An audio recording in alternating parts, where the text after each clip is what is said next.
CM Pushkar Singh Dhami का नैनीताल दौरा, कुमाऊं संभाग के बीजेपी पदाधिकारियों के साथ बैठक। जिलाध्यक्ष मंडल अध्यक्षों की बैठक में होंगे शामिल। संगठन को लेकर पदाधिकारियों के साथ करेंगे मंथन। सीएम धामी ने अटल बिहारी वाजपेयी को किया नमन। सीएम ने पुण्यतिथि पर दी विनम्र श्रद्धांजलि। राष्ट्र सेवा और लोकतांत्रिक आदर्शों को किया याद। चमोली टनल से एक और शव बरामद, लापता 2 लोगों की तलाश जारी। एनडीआरएफ एसडीआरएफ की टीम कर रही तलाश। सीएम ने कहा रेस्क्यू ऑपरेशन पर मेरी नजर, घटना की मजिस्ट्रियल जांच। अंकिता भंडारी केस में 18 अगस्त को बड़ा फैसला। पुलकित आर्य समेत 3 की जमानत पर सुनवाई। अंकिता के माता पिता से मिले राहुल गांधी।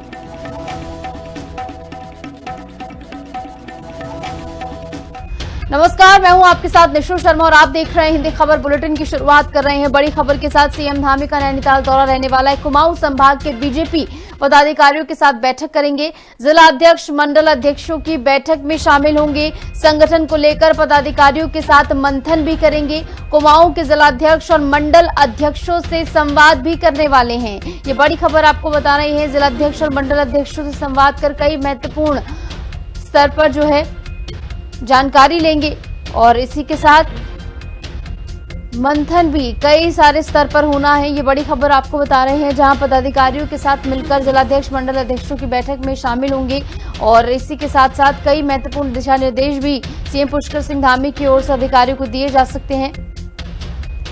इस बीच हमारे साथ हमारे सहयोगी दीपिका भंडारी जुड़ गई देहरादून से ज्यादा जानकारी के साथ। तो दीपिका, आज सीएम का यह दौरा कितना खास माना जा रहा है और साथ ही साथ पदाधिकारियों को क्या महत्वपूर्ण निर्देश देते हुए सीएम नजर आएंगे?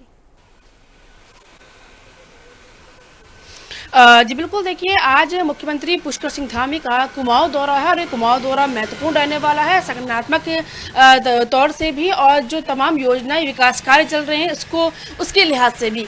मुख्यमंत्री पुष्कर सिंह धामी आज नैनीताल और अल्मोड़ा दौरे पर रहने वाले हैं, यानी कि 2 जिलों के दौरे पर रहने वाले हैं। सबसे पहले मुख्यमंत्री पुष्कर सिंह धामी जो है 9:55 पर राजकीय इंटर कॉलेज लाखा मंडी चोरगुलिया पहुंचेंगे और वहां पर लगभग 10:05 पर वहां से प्रस्थान करके मुख्यमंत्री पुष्कर सिंह धामी की जो है नंदोरगढ़ पैलेस में जो तमाम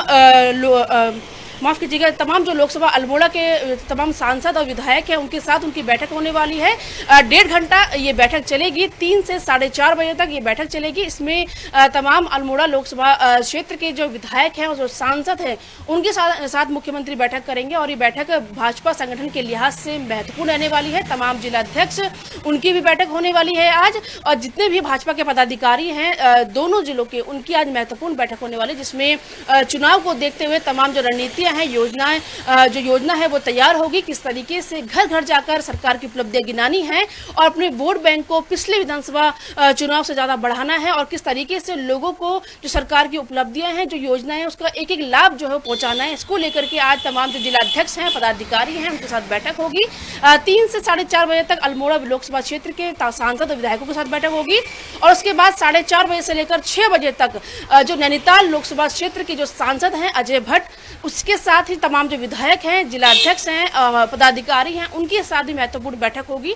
तो हम कह सकते हैं कि आज 2 जिलों का जो दौरा है मुख्यमंत्री पुष्कर सिंह धामी का, वो दोनों जिलों के जो तमाम पदाधिकारी हैं, सांसद हैं, विधायक हैं, उनके लिए तो महत्वपूर्ण है ही, लेकिन जो वहाँ की जनता है उनके लिए भी ये महत्वपूर्ण बैठक है, क्योंकि इसमें सीएम धामी जो है बड़ी घोषणाएं भी कर सकते हैं और जो तमाम योजनाएं चल रही है, तमाम विकास कार्य जो चल रहे हैं, उसकी समीक्षा बैठक भी मुख्यमंत्री पुष्कर सिंह धामी करेंगे और रिपोर्ट कार्ड देखेंगे विधायकों का, मंत्रियों का, कि उन्होंने क्षेत्र में कितना काम किया है और किस तरीके से उनका रिपोर्ट कार्ड है। बिल्कुल, और ऐसे में जैसे कि आपने चुनाव का जिक्र किया, बहुत जरूरी होता है कि ग्रास रूट लेवल पर जो भी समस्याएं उनका निस्तारण हो। ऐसे में क्या जिले की समस्याएं हैं जो लगातार सामने आ रही, जिनको लेकर सीएम संज्ञान लेकर उन पर कुछ जो है लोगों को राहत पहुंचा सकते हैं?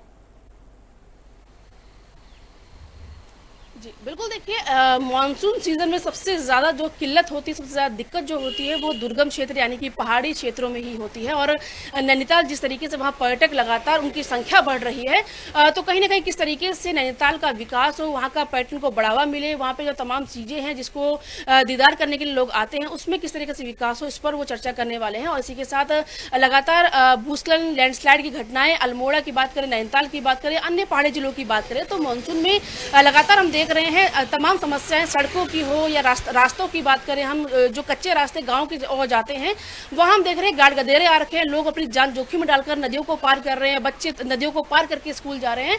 तो ये दो जिले जो हैं मानसून के लिहाज से काफी सेंसिटिव हैं। तो ऐसे में मुख्यमंत्री पुष्कर सिंह धामी आपदा या मानसून सीजन को देखते हुए इन दोनों जिलों में तमाम जो पदाधिकारी हैं, विधायक हैं और सांसद हैं, उनसे तमाम चीजों पर बात भी कर सकते हैं, जो कि जरूरी भी है। ठीक है दीपिका, बहुत बहुत शुक्रिया, आप जुड़ी तमाम जानकारी आपने साझा की। खबरों में आगे बढ़ेंगे। मुख्यमंत्री पुष्कर सिंह धामी ने अटल बिहारी वाजपेयी को श्रद्धांजलि दी है। इस दौरान उन्होंने एक्स पर पोस्ट कर लिखा कि मां भारती के उपासक, राष्ट्रवादी चिंतक, प्रखर वक्ता, प्रख्यात कवि, लोकतांत्रिक मूल्यों के सजग प्रहरी एवं हम सभी के प्रेरणा स्रोत, देश के पूर्व प्रधानमंत्री, भारत रत्न श्रद्धेय अटल बिहारी वाजपेयी जी की पुण्यतिथि पर विनम्र श्रद्धांजलि। राष्ट्र सेवा, सुशासन, राष्ट्रीय एकता और लोकतांत्रिक आदर्शों के प्रति उनका समर्पण सदैव देशवासियों को प्रेरणा देता रहेगा। सीएम पुष्कर सिंह धामी की ओर से एक्स पर पोस्ट कर लिखा गया और उनके तमाम बड़े कार्यों को उन्होंने याद किया है। अटल जी की पुण्यतिथि के मौके पर राष्ट्र सेवा, लोकतांत्रिक आदर्शों को याद किया जा रहा है और इस मौके पर सीएम पुष्कर सिंह धामी ने एक्स पर पोस्ट किया और इसी के साथ साथ किस तरीके से वो जो है लोकतंत्र के एक प्रहरी के तौर पर हमेशा रहे, ये उन्होंने याद किया और उन्होंने क्या कुछ अपने पोस्ट में लिखा वो भी हमने आपको दिखाया और पूरा क्या कुछ सफर रहा वाजपेयी का वो भी हम आपको दिखा रहे हैं। 1951 जनसंघ के संस्थापक सदस्य के तौर पर वो चुने गए, 1957 में संसद के सदस्य बने और उसके बाद 1968 आ जाइए भारतीय जनसंघ के अध्यक्ष बनाए गए, 1977 में जनता पार्टी के संस्थापक सदस्य बने और 1977 में जनता पार्टी सरकार में विदेश मंत्री रहे, 1992 में पद्म विभूषण से सम्मानित किए गए, 1998 में 13 महीने के लिए प्रधानमंत्री बने, 1998 में तीसरी बार प्रधानमंत्री बने, 5 साल उन्होंने सरकार अपनी चलाई और उसके बाद 2015 में भारत रत्न प्रदान उन्हें किया गया। 16 अगस्त 2018 में 93 वर्ष की उम्र में उनका निधन हो गया और उनका जो पूरा कार्यकाल रहा, कहीं कि उनका जो पूरा जीवन रहा वो देश के लिए हमेशा समर्पित रहा, वो हमेशा जो है लोकतांत्रिक मूल्यों पर चलने वाले नेता रहे। चमोली टनल से एक और शव बरामद हुआ है, ये बड़ी खबर आ रही है। इस बीच लापता 2 लोगों की तलाश भी जारी है। एनडीआरएफ, एसडीआरएफ की टीम लगातार तलाश में जुटी हुई है, जहां रेस्क्यू ऑपरेशन पर सीएम धामी की नजर बनी हुई है। घटना की मजिस्ट्रियल जांच होगी, सीएम धामी की ओर से कहा गया है। हर एक जान कीमती है और लगातार सीएम पुष्कर सिंह धामी जो है नजर बनाए हुए हैं, क्या कुछ वहां पर चल रहा है। लगातार दिशा निर्देश भी दिए जा रहे हैं, श्रमिकों से भी वो लगातार संपर्क में बने हुए हैं और इस बीच हर एक जान कीमती है, ये उनकी ओर से कहा गया है। घटना की मजिस्ट्रियल जांच को लेकर भी उनकी ओर से बयान दिया गया। मौके पर अफरा तफरी मच गई और ये बड़ा हादसा किस तरीके से हुआ वो आपको बता रहे हैं। शाम 7 बजे के करीब ये हादसा हुआ और टीएचडीसी यानी कि टेरी हाइड्रो डेवलपमेंट कॉर्पोरेशन में हादसा हुआ। मौके पर अफरा तफरी मच गई, तुरंत राहत बचाव कार्य यहां पर शुरू किया गया। निर्माणाधीन सुरंग अचानक धंस गई जिससे कि अफरा तफरी मच गई, जिसके बाद शाम 7 बजे जो है ये हादसा हुआ। उसके बाद जो है रेस्क्यू ऑपरेशन चलाया गया।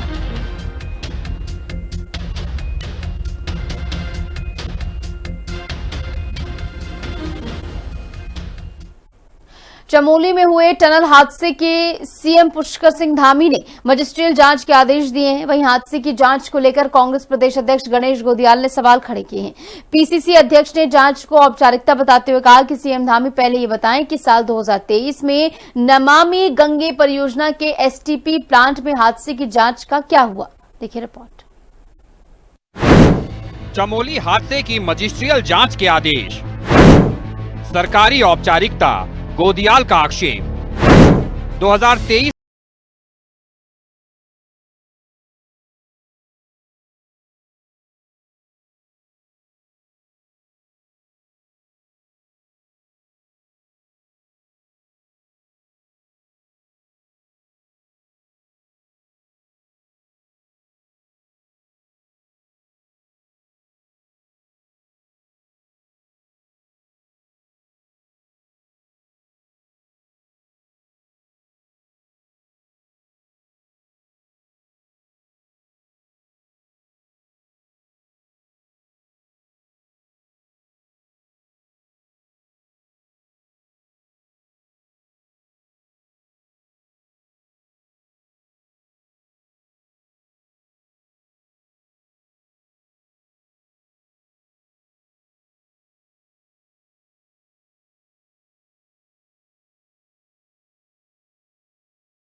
देवप्रयाग विधानसभा क्षेत्र के नौथाना में बच्चों और युवाओं के लिए जल्द ही एक बड़ा खेल मैदान तैयार किया जाएगा।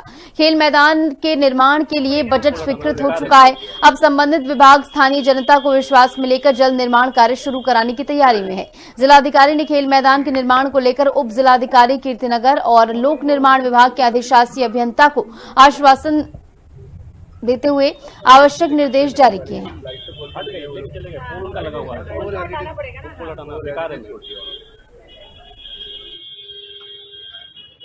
कहूँगी बजट स्वीकृत हो चुका है। हमारी जो पीडब्ल्यूडी कीर्तिनगर जो है वो उसमें कार्यदायी संस्था है। मुझे एग्जैक्ट फिगर याद नहीं आ रहा है, जो भी बजट है वो आ गया है और वो अवमुख भी हो गया। उसकी पहले किस्त 75% हम लोगों ने किस्त अवमुख कर दी है।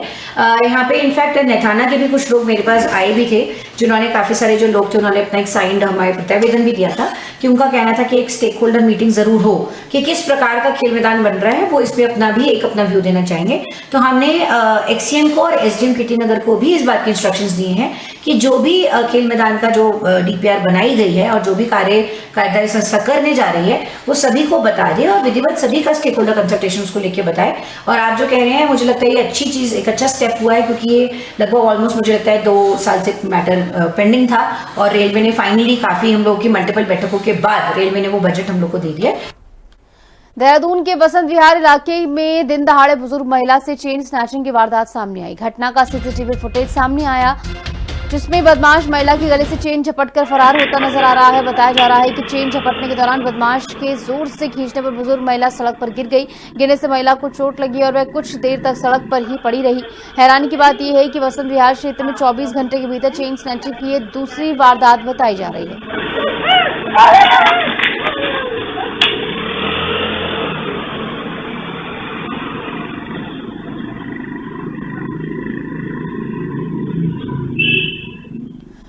डोईवाला में कांग्रेस कार्यकर्ताओं ने कथित दलित विरोधी मानसिकता के विरोध में सत्याग्रह मार्च निकाला। जिला कांग्रेस कमेटी की ओर से ये मार्च धर्मूचक स्थित बाबा साहेब डॉक्टर भीमराव अंबेडकर पार्क से शुरू हुआ। कांग्रेस नेताओं के हल्द्वानी में मल्लिकार्जुन खड़गे की जनसभा के बाद हुए कथित मन शुद्धिकरण की घटना का विरोध किया गया। मार्च में महिला कांग्रेस, युवा कांग्रेस और अन्य कार्यकर्ता शामिल हुए। इस दौरान सामाजिक समानता और संविधान के सम्मान का संदेश दिया गया।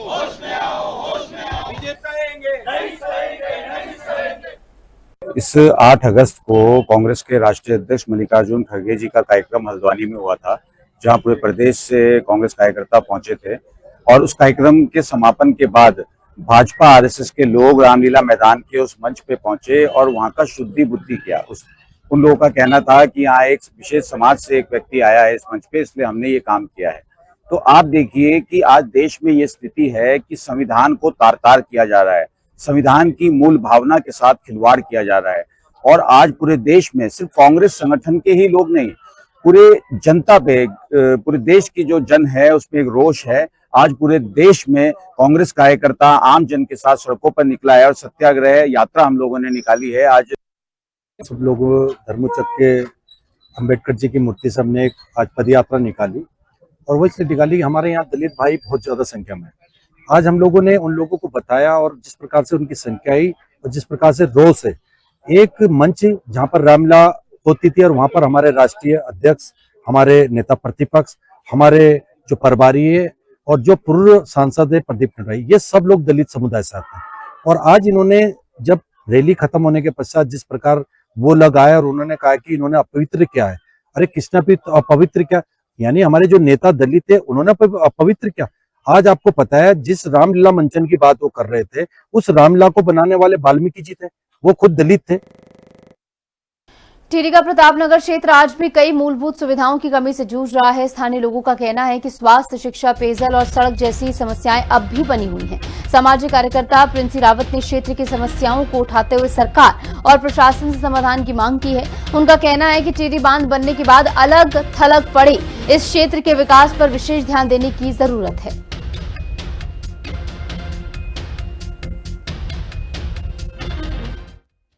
पूरा देश जो है स्वतंत्रता दिवस मनाने जा रहा है, मना भी रहा है, जगह जगह उत्साह का माहौल है। लेकिन प्रतापनगर हम क्षेत्र की अगर बात करें, प्रतापनगर टिहरी बांध झील के बनने के बाद जो प्रताप नगर क्षेत्र है वो अलग थलग पड़ चुका है। लेकिन आज वहाँ की जो समस्या है, जो भौगोलिक स्थिति है, वो टिहरी जनपद से अलग हो चुकी है। ऐसे में हम पूछते वहाँ से आते हैं प्रिंस जो रावत हैं, लगातार सामाजिक कार्यकर्ताओं से जुड़े हैं, छोटी मोटी जो समस्याएं होती हैं उनको उजागर करने का काम करते हैं, प्रशासन स्तर पे हो या शासन स्तर पर। लेकिन प्रताप नगर क्षेत्र जो है आज जरूर जो है एक काला पानी बनकर रहेगा वहाँ के लोगों के लिए, क्योंकि मुख्यालय से काफी दूर होने के बावजूद भी जो आज जो हाँ एक बार बैकवर्ड जो इलाका है, कई गाँव में ऐसा कि कई सड़क नहीं है, तो कई पीने का पानी उपलब्ध नहीं है। अगर पीने का पानी उपलब्ध होगा तो गंदगी भरा होगा। ऐसे में जो है प्रताप नगर क्षेत्र की क्या समस्याएं हैं जानते हम प्रिंस रावत जी। रावत जी, आप लगातार जो है सामाजिक कार्य करते आ रहे हैं। प्रताप नगर क्षेत्र आज़ाद हम जरूर हो चुके हैं, स्वतंत्रता दिवस पूरा देश मना, लेकिन प्रताप नगर जो क्षेत्र है आज वहाँ की जो स्थिति है वह अन्य विधानसभा क्षेत्रों से अलग मानी जाती है। देखिए, पहले तो मैं आपके चैनल के माध्यम से सभी को स्वतंत्रता दिवस की बहुत बहुत हार्दिक शुभकामनाएं प्रेषित करना चाहूँगी। साथ में मैं ये कहना चाहूँगी कि हमारा प्रतापनगर आज़ादी के इतने वर्षों बाद भी स्वतंत्र नहीं है, क्योंकि देखिए पहले हमारा भारत गुलाम था, अंग्रेजों की गुलामी करता था, तो एक तरह से उसके बाद हम जब आज़ाद हुए तो हम स्वतंत्र हुए। परंतु स्वतंत्रता किसे कहा जाता है? जहाँ हमें स्वच्छ जल मिले, पानी हमें पूर्ण मात्रा में मिले, वो हमारी स्वतंत्रता है। हमारे चलने के लिए हमें रोडें मिले, अच्छी रोडें मिले, वो हमारी स्वतंत्रता है। हमारी पढ़ाई लिखाई के लिए अच्छे शिक्षण संस्थान हो, वो हमारी स्वतंत्रता है। तो मुझे लगता है कि प्रतापनगर आज भी स्वतंत्र नहीं हुआ है। और मैं आपके माध्यम से सरकार को, शासन और प्रशासन दोनों को ये संदेश देना चाहूँगी कि एक बार बताइए, आप देहरादून में, हमारी उत्तराखंड की राजधानी है देहरादून, और देहरादून में रोडे होने के बाद, अच्छे अच्छे चौक होने के बाद भी उन चौकों के सौंदर्यीकरण के लिए कुछ समय पूर्व 33 करोड़ 45 लाख रुपए प्रेषित किए गए। तो मैं ये कहना चाहूँगी कि आप क्यों ना ऐसा कुछ आंकड़ा बनाते हैं अधिकारियों के, वरिष्ठ अधिकारियों के साथ बैठ के, कि हमारे उत्तराखंड में कहाँ कहाँ ऐसी रोडें हैं, जहाँ कहाँ ऐसे गांव हैं जहाँ तक अभी रोड तक नहीं पहुँची है। तो अभी मैं अपनी बात करूँ अपने प्रतापनगर की, तो हमारे प्रतापनगर में कई ऐसे गाँव हैं, एक नहीं कई ऐसे गाँव हैं जहाँ आज भी, मैं बोलूँगी सतयुग की तरह हम कलयुग में आ गए हैं, आज भी लोग मतलब डंडों पर मरीज को, गर्भवती महिलाओं को डंडों पर लेके आते हैं, मतलब कई मील दूर चल के आते हैं, फिर कहाँ जाके रोड मिलती है, फिर एम्बुलेंस आती है, तब जाके अस्पताल पहुँचते हैं। और अस्पताल आते आते ही कई घटनाएं ऐसी हो गई जिनका मैं जिक्र नहीं करना चाहती। जी जरूर जो है प्रिंस रावत का कहना है कि प्रताप नगर जो क्षेत्र है आज भी मूल समस्याओं से जूझ रहा है। अगर हम स्वास्थ्य की अगर बात करें, शिक्षा की अगर बात करें, लेकिन जरूर जो है उनका कहना है कि यहाँ जो प्रताप नगर क्षेत्र से लगातार जो जनता है कांग्रेस को जिता के आ रही है, क्योंकि प्रताप नगर में इस समय जो है विक्रम सिंह नेगी प्रताप नगर विधायक हैं कांग्रेस के, जबकि सरकार बीजेपी की। तो इसी दोनों के बीच जो है प्रताप नगर क्षेत्र कह सकते हैं कि बीच में रुक गया, एक विकास का जो एक भैया था वो बीच में रुक गया है। अब देखते हैं कि सरकार क्या कदम उठाती है प्रताप नगर क्षेत्रवासियों के लिए। प्रिंस जो रावत है लगातार जो है आवाज़ उठा रहे हैं, कब तक ये आवाज़ उठाते रहेंगे ये देखने वाली बात होगी। मैं जगत तुम्हारी हिंदी खबर, टिहरी गढ़वाल। और इसी के साथ हमारे इस खास बुलेटिन में इतना ही। आप देखते रहिए हिंदी खबर। नमस्कार।